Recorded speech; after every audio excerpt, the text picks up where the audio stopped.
So dear global citizens, today we are going to be doing something a little bit different.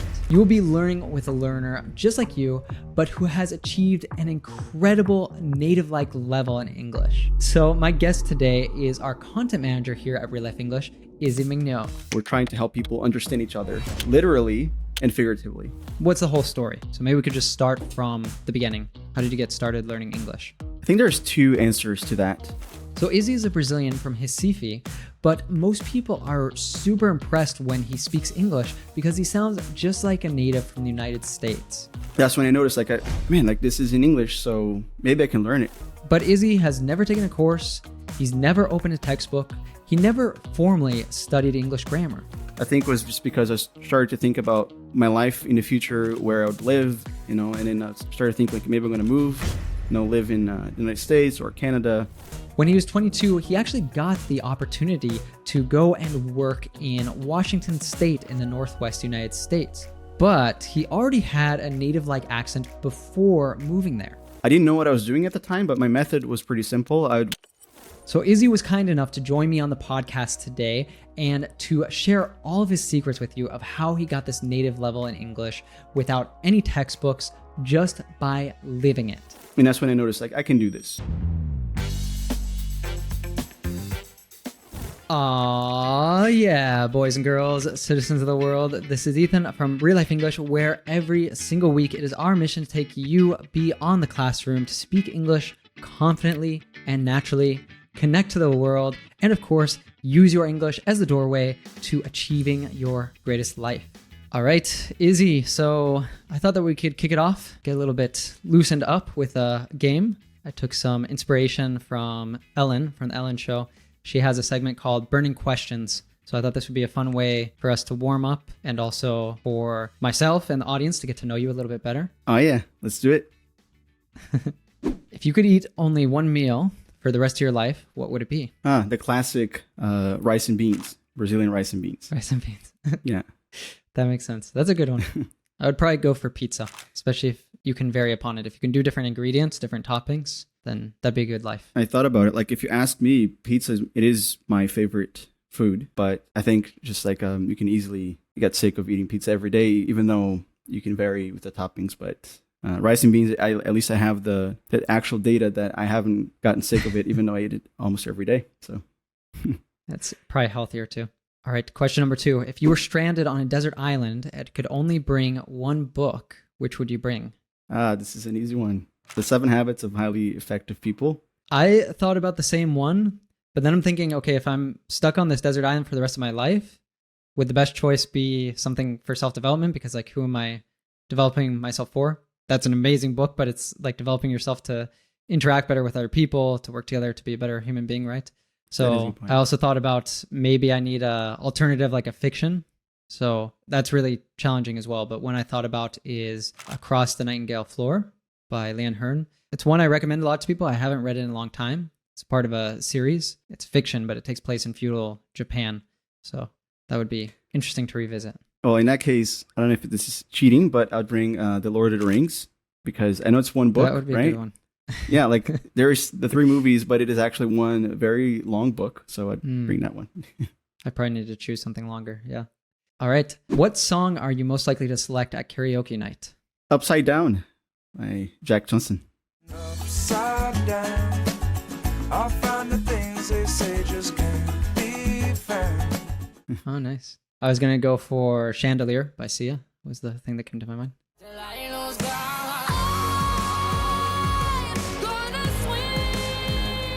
I can't belt like Sia for sure, but it's a fun one. What's something every gringo should know about Brazil? That it is a vast country in many senses. That you go to a place that's probably going to feel like a different country if you go somewhere else. 300 kilometers away, it'd already be like a completely different country. So don't judge cultures by their cover. Mm-hmm. It's not just samba and soccer and carnival, right? There's a lot more. Mm-hmm. Even though those are real, Brazil is traditionally known for those things, but it's because they're probably everywhere. Mm-hmm. But the local cultures have more, stronger things about the places. I don't know why the first thing that occurred to me from as a gringo who lived in Brazil, one thing that popped in my mind is I used to like to go to eat pastel, and at least the kind of like cheaper pastel places in Belo Horizonte, that they'd have these napkins that are like made of plastic, so they don't actually absorb the grease from the pastel very well. And that's something that popped into my mind. Yeah, those are horrible. Like, I don't know who came up with that idea, because like usually you'd buy those at those like street markets, right? Mm-hmm. I used to go to a place called 𝗥𝗲𝗹𝗟𝗶𝗪𝗟 pastel. They have several locations in Belo Horizonte. They're pretty famous. All right, the last question is, what is the most annoying mistake that most English learners make, in your opinion? Most annoying, I think the ed at the end of sentences. Brazilians, they make that mistake a lot. So it's like saying, for example, instead of give me one example. Baked. Yeah, baked, and because it completely changes the word and the stress. So instead of saying washed, saying washed. And then because there's other, I guess, words in English that could sound just like that one, or word chunks, it almost makes me feel like there's an it there, like wash it.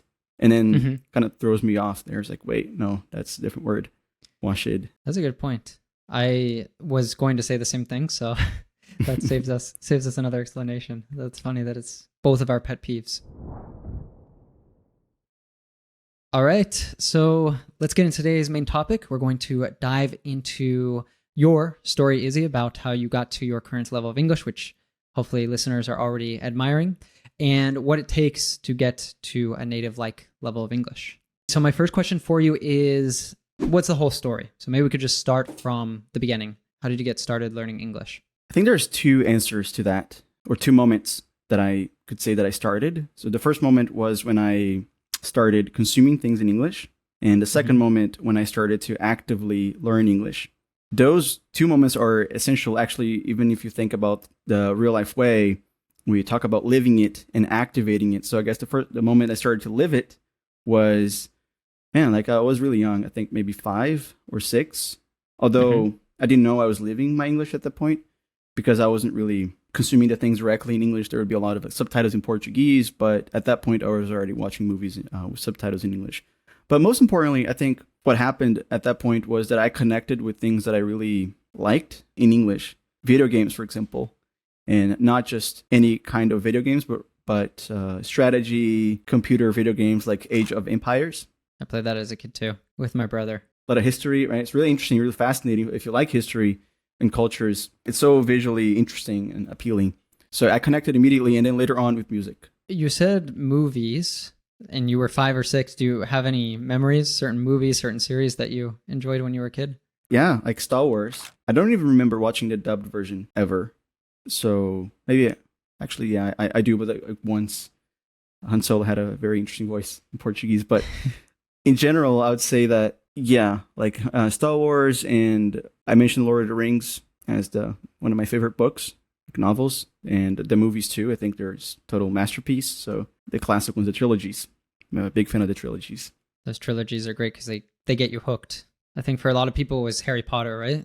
At least people our age, people who are younger. Maybe for some people it's more the books or more the movies. I was going to ask, I don't know how old you were too with like the video games. Did this go on for most of your childhood and adolescence, teenage years? I think so. And it even developed into other areas of my life. I started to develop games on the computer that were online communities that I would be a part of. And yeah, I'd have friends and we'd develop games together. So I was more like doing graphic side, the visual side of the game, right? The graphics, but I still develop a bit. So I think, yeah, it's always been present. And to this day, I still play from time to time something. I even still play Age of Empires, actually. It was the first game I ever played and probably my favorite game to this day. Has there been a reboot? Yeah. Like a newer version? Actually, yeah. I mean, there's been different versions, like 2, 3, 4, which advanced through the eras, right? The ages. But it has also been remade. So Age of Empires 2, which covers like the medieval times, not ancient times, but medieval times, that it's been rebooted. It looks really good, HD and all. Amazing. I might have to get back into that, try it sometime. But I wanted to comment on how you were saying that you were already living it. You were consuming a lot of materials, movies, and this might be a lot of people's experience, even if they weren't learning with it so much, but at least they might have watched movies or TV series in English with subtitles in their native language. But it's quite another thing to actually start using the language to speak and everything. So how was that transition for you to go from it just being something that you used to consume things that you enjoyed, like movies and video games, to actually being something that you felt like, okay, I can have a conversation, I can connect with someone using this language? Yeah, it's interesting because I really didn't intend to be referencing the real life way in this conversation so much, but it just came to me that the reason why I initially connected with those things, like music too.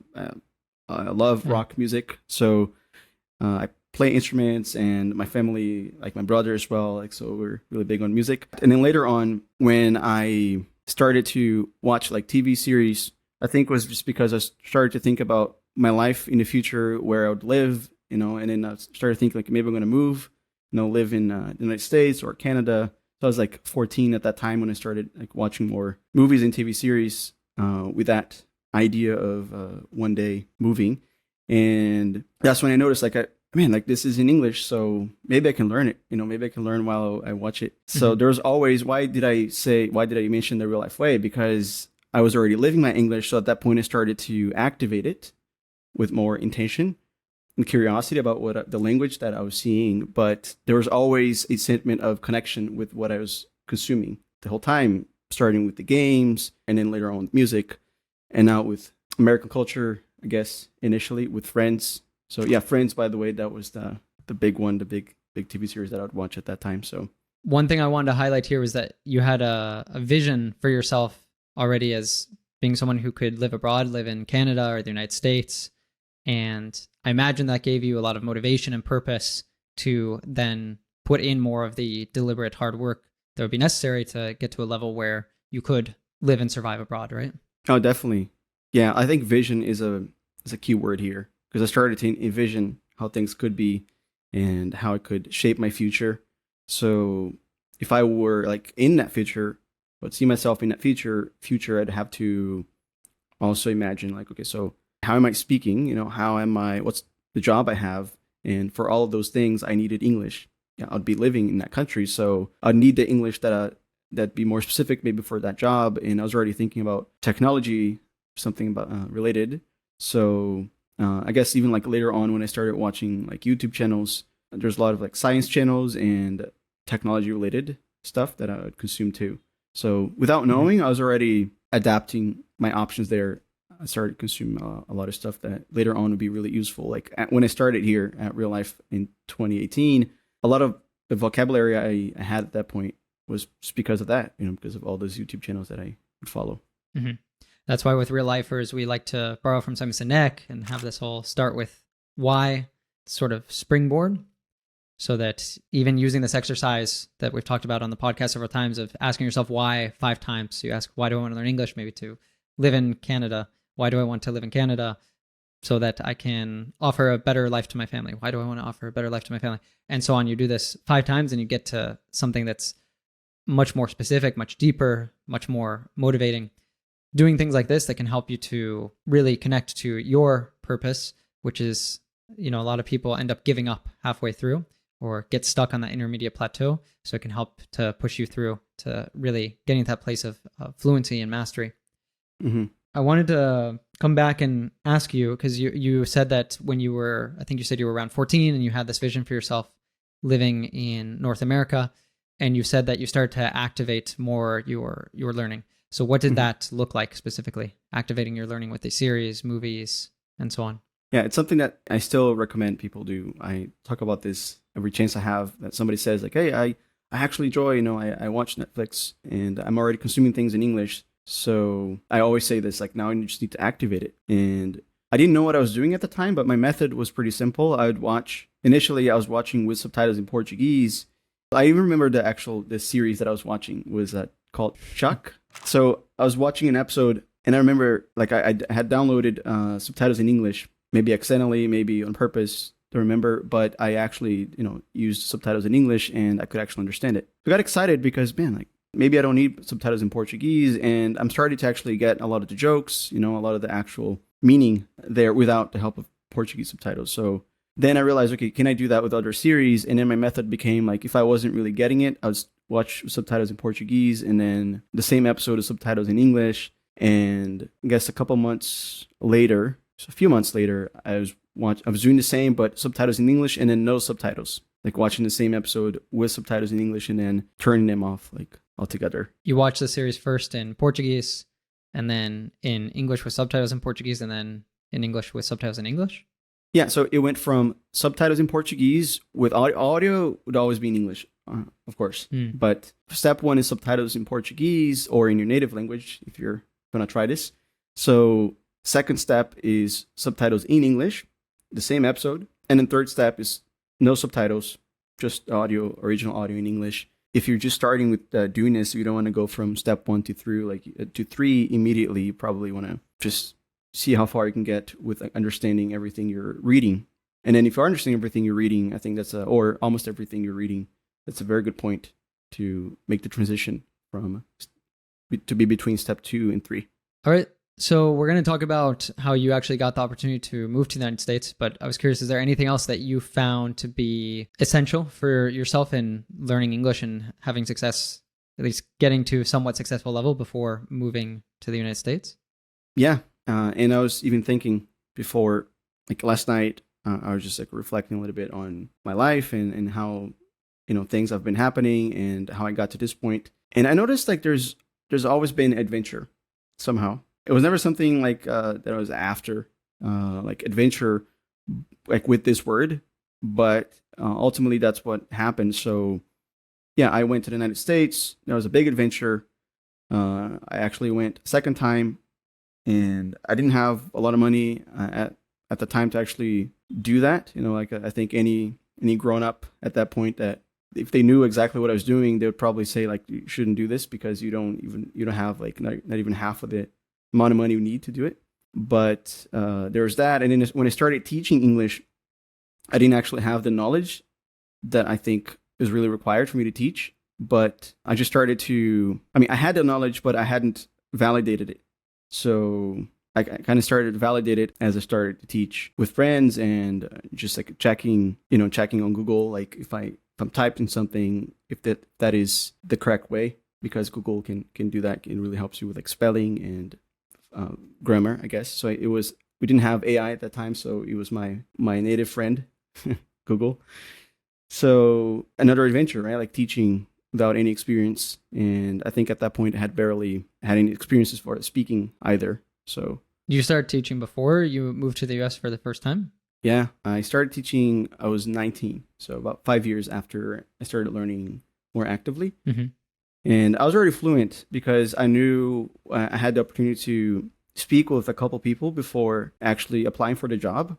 And that's when I noticed like I can do this. I can teach English because at least I can talk about my experience and what I understand. You mentioned that you'd already had some conversations with some people. So who were you speaking with before you started teaching? Yeah. If I view my whole life as like a hero's journey, or at least that part of my life as my own hero's journey, those were some, like, how do you call that? Like, what do you call that? Like the sage or guide, wise man. Mm-hmm. So at least one of them, definitely, who was the person who actually told me, hey, you could teach. Because when I went to speak with him, I was just like wanting to do something because I had that dream. I wanted to one day live abroad, to just have that experience at least. And he told me like, why don't you just start by teaching? Because then you can make some money and it'd improve your English too. So, and you have the English to teach. Maybe you don't know it yet, but that would be great for you. So that was an interesting idea. So these people that you spoke with before you started teaching yourself were Brazilians mostly? Yeah, and then the other person was my cousin, a cousin of mine who, had already traveled, and I just wanted to see if I could speak some English. So just use him as a person to test my English with. That's interesting because so many people make the excuse that they don't know any natives. So they can't speak because they don't know any natives. And of course, nowadays, well, first of all, you don't need to speak with a native, but even if you don't know anyone, if you don't have a cousin, if you don't have a family friend, if you don't have someone in your immediate circle in your country that you can speak with in English, you have the RealLife English app where you can simply press a button and instantly be connected to another person from another part of the world, discover their cultures, make friends from other places in the world, and of course be practicing your English. So anytime, anywhere you want. And it's absolutely free to download, free to have conversations every single day. So definitely check that out if you haven't yet.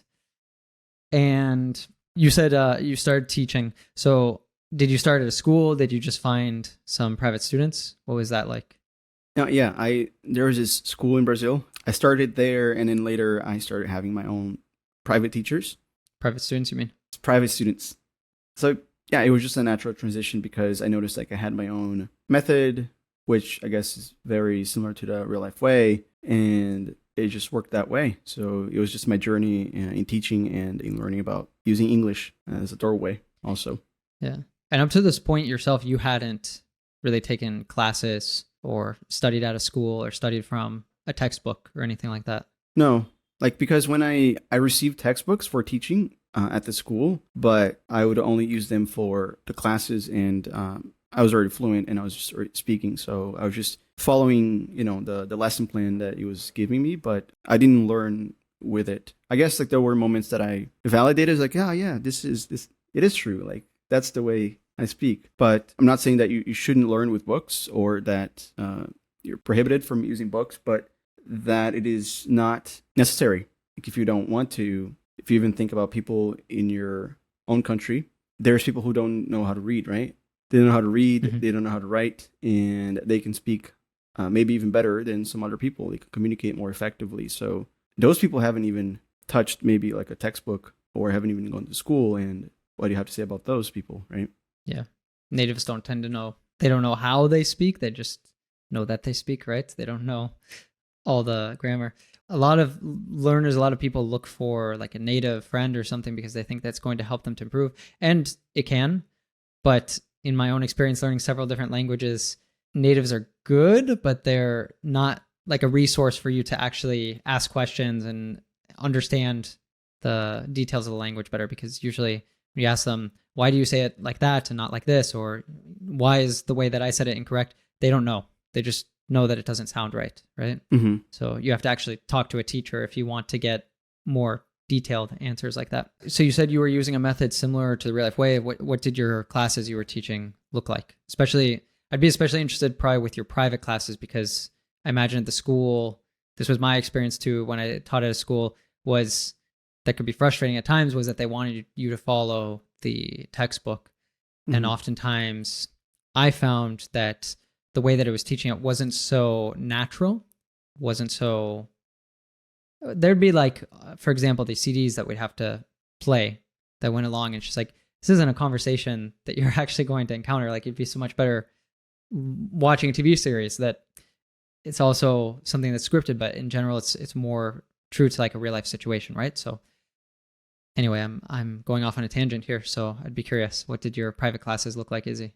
It's interesting. Like people, like friends, and even people here at Real Life say that I'm often a person who you can have deep conversations with, and I don't do that on purpose. It just happens that I'm interested in learning, like why. First question that I ask. So if somebody tells me, hey, I want to learn English, just naturally my first question is like, why? And there's probably reasons why that are like, it's just taken for granted, right? Like people don't have to explain why they want to learn English, because like maybe it's for their job or because of something they'll do in another country. But still, like I want to know why, and there's a why behind that. There's all those whys. There's the 5 whys exercise that we talk about when reflecting about connecting your English to your why, to your identity. So that's how I started with all my students, and I'd from time to time reconnect with their why and just like talk about that again. And so that was the first similarity. Second thing was that I just didn't focus on grammar. I was more focused on speaking and just vocabulary and learning by living it, right? So I'd put them in situations where I didn't have to talk about something that was meaningful to them. So not just like give them situations like with maybe like watch this TED Talk, because I've done that a lot too. Like watch this TED Talk, watch this episode of this series, but that was always for connecting with something in their lives, and I would end up talking about something that was related to their why. And from time to time, also, I would be like in every lesson or every class, there would be opportunities for fixing something in their speech or a word that was not used appropriately. So Yeah. there we go. Connect it, live it, activate it. I mean, you even came to us through, I believe, one of your ex-students, one of your ex-private students who was part of the RealLife English community. So it makes sense, right?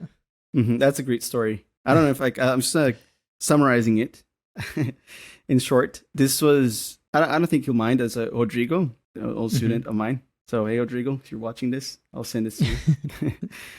He asked me, hey, check this out. So I found this course with the TV series Friends. So Rodrigo asked me, like, hey, should I get this? Because he was my student. So if it's like learning on the side, like with the course, maybe I'd have a problem with it, right? But I didn't, because that was perfect. If somebody had created that, like, why not? So I told him, just like, yeah, get it. And let me know how it goes. So I think maybe a month after that, I stopped teaching him because I went to the United States. But a year later, I think he sent me a message on WhatsApp, just like sharing, hey, so, remember those guys that, that created that course? So they're hiring for this position here. So just shared the email, and I guess the rest is history. Nice. And by the way, you've probably heard us using a lot of advanced vocabulary and expressions that we're not actually taking the time to define right now. But if you want to learn all these and never forget them, then a great way for you to do that, again, is with the RealLife English app. So you can download it for free. You get an interactive transcript so you can follow along with the full conversation. And we curate vocabulary flashcards in every single lesson for you so that you can study these words and never forget them with spaced repetition software. So you have to check this out. This kind of software has been absolutely essential for me in every single language that I've learned, to have the words that I need when I need them, when I get an opportunity to speak. So download it for free in your favorite app store. So we already brought up a couple times, Izzy, that you got the opportunity to finally live your dream of moving to the United States. So can you explain how it came about that you got to work in the United States? I was living in another town here in Brazil, Natal, with a friend, and we had like a project, a company related to teaching as well. And at some point, like, it didn't work out. The idea for that company didn't work out, and I realized, like, man, this isn't working out. Like, I got to do the next thing. I got to do the thing that I've always wanted to do, which is like to live abroad or have that experience. So I remembered that I have that cousin, which, by the way, I've already mentioned, that I spoke with years ago. That same person, he had already done this exchange program, and it was for college students to just travel, in December and then come back in March, and to have this work experience at there's ski resorts and all these places that needed help, in the winter season. So yeah, so I asked him, like, how that went for him, and I ended up going to Washington State.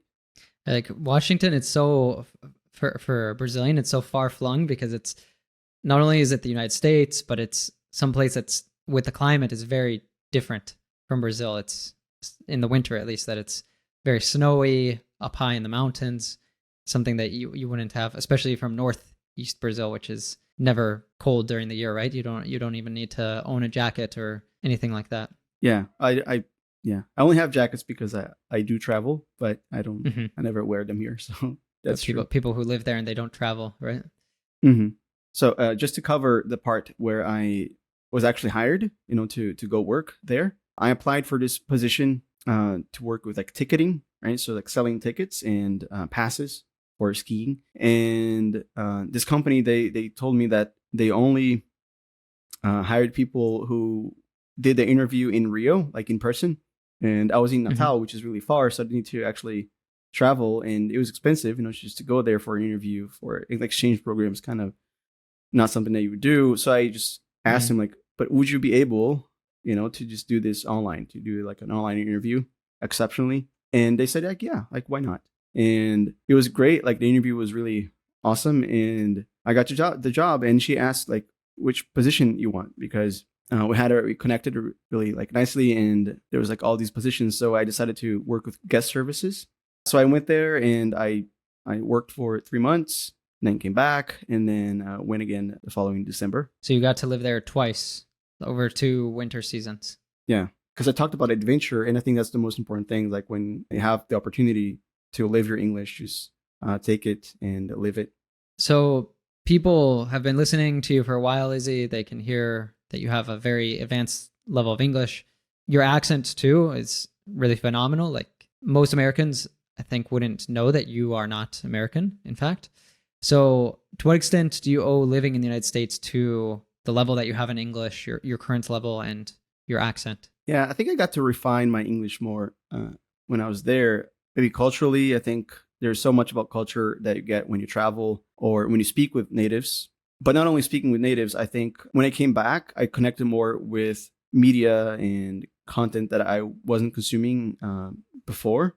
And I think that also helped. So it was not even the fact that I went and had the experience there, but how things changed after I had gone there. Like I had this paradigm shift of what existed, what was possible. So our producer was just saying he would be interested to know as well.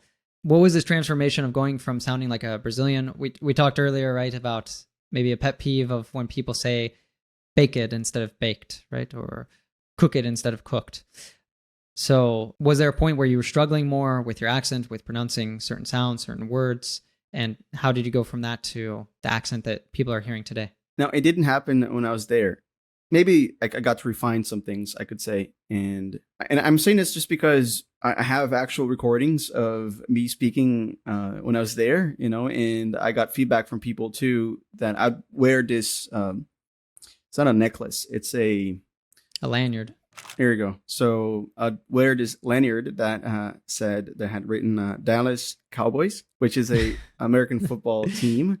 And they'd be like, oh, no, how'd you end up here? You're from Dallas, right?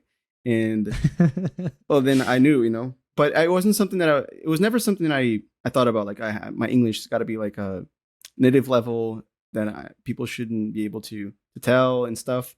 It just happened. And I think if I could say how I got here, I think it's just because of my passion for culture. And it's not something that is necessarily a goal that like all people should have, like all learners should have. But for me, I think it's more because of my connection with the culture, with American culture. But about your question, how did I sound, right, when I go there?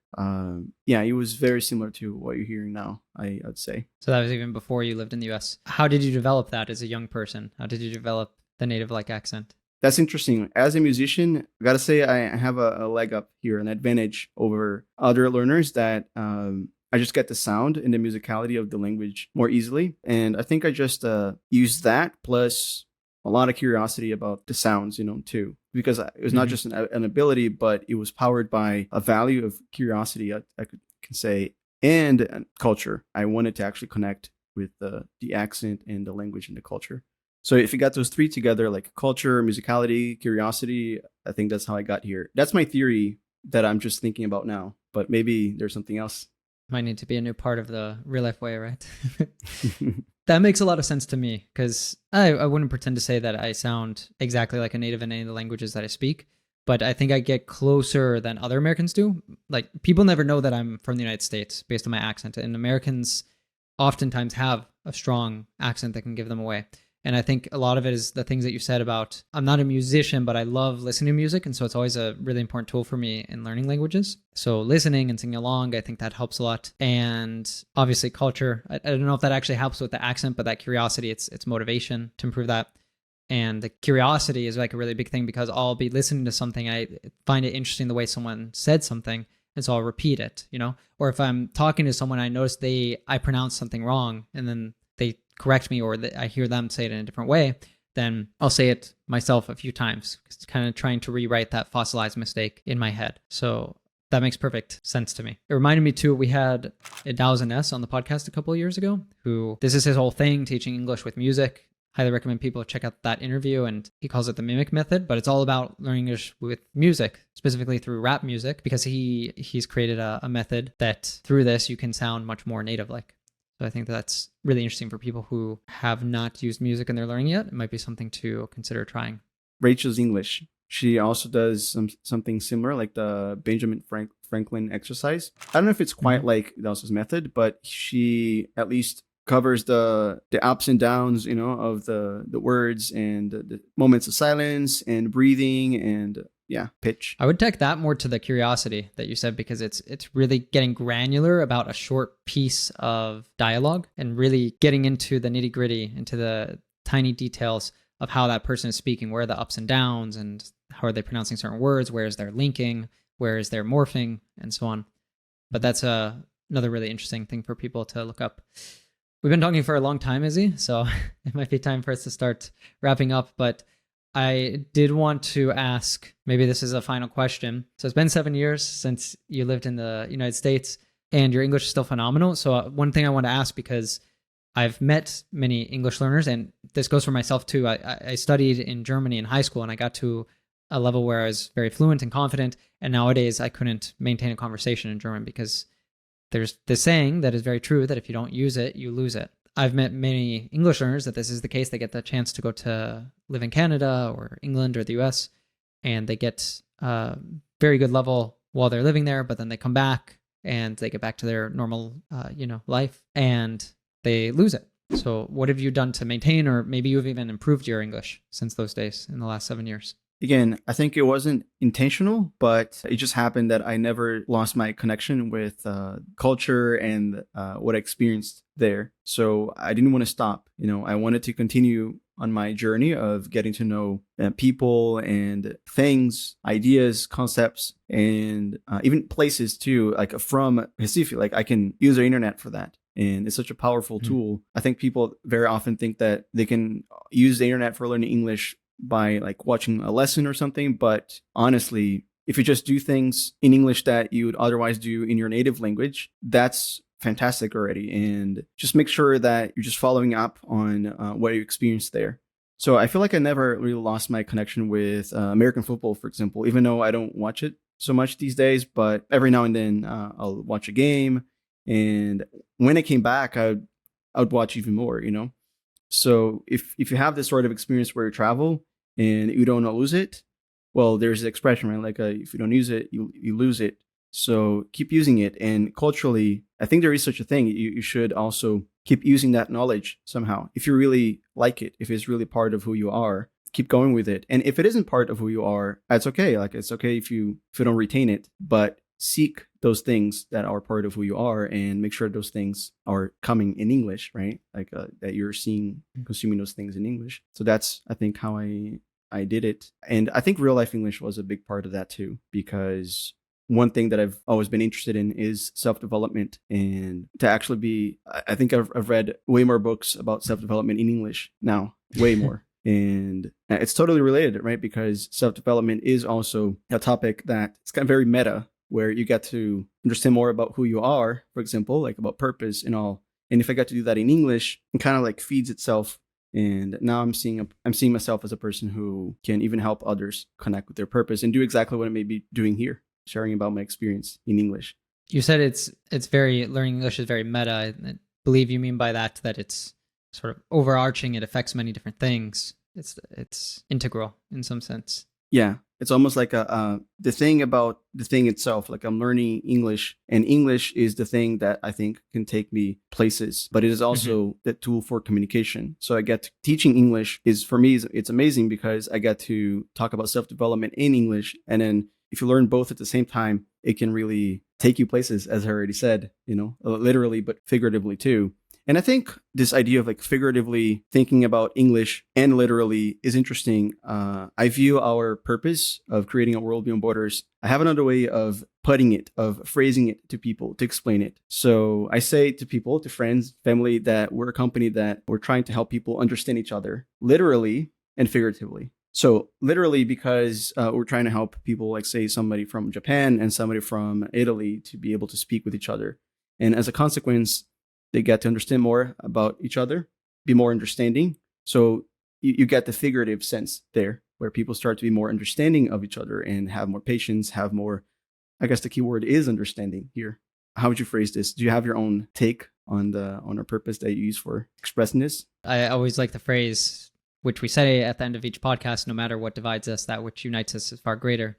because this is sort of the utopic vision that if everyone in the world were that way, which we're not pretending to say that we're going to alone be able to do that or anything, but if some of us at least are able to have that, also goes back to Gandhi, like be the change that you wish to see in the world. If we start seeing each other more as human beings, as less as, you know, you have a different religion than me, or you come from a different place, or you have a different sexuality, or you have a different whatever it is, and more as, you know, we're both people going through this difficult thing that is being a human being. All of us have really deep down the same struggles. You know, we want to be liked, we want to have friends, we want to, if we have kids, we want them to grow up and have a good life, you know, better opportunities than we did. We want to have fun, we want to be happy, we want to laugh, we want to have great eye-opening experiences, and so on.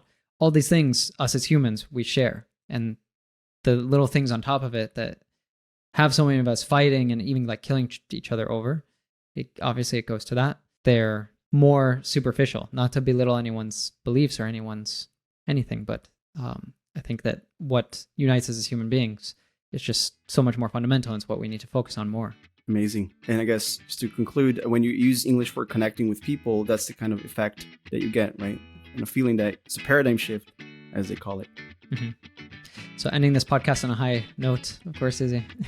So dear learner, if you are enjoying these lessons, if you are over on YouTube, you can hit the subscribe button, give this video a like. That helps us to reach more people here on YouTube. If you are listening to the audio, give us a 5-star review on Spotify or Apple Podcasts or anywhere else you're listening to this that gives you that option. Because again, it helps us to reach other people, costs you nothing. And remember that no matter what divides us, that which unites us is far greater. 1, 2, 3. Oh, yeah. Joining us on this special episode today, all about vocabulary, is Justin Murray. Justin is the CEO and co-founder of RealLife English, along with Ethan. For you guys to have an idea, Justin has over 20 years of teaching experience, and he has taught in classrooms in Mexico, Guatemala, Colombia, Brazil, and the United States. He has also helped thousands of real-lifers in our community speak confident, natural English. And of course, he leads the entire RealLife English team towards our vision of a world beyond borders.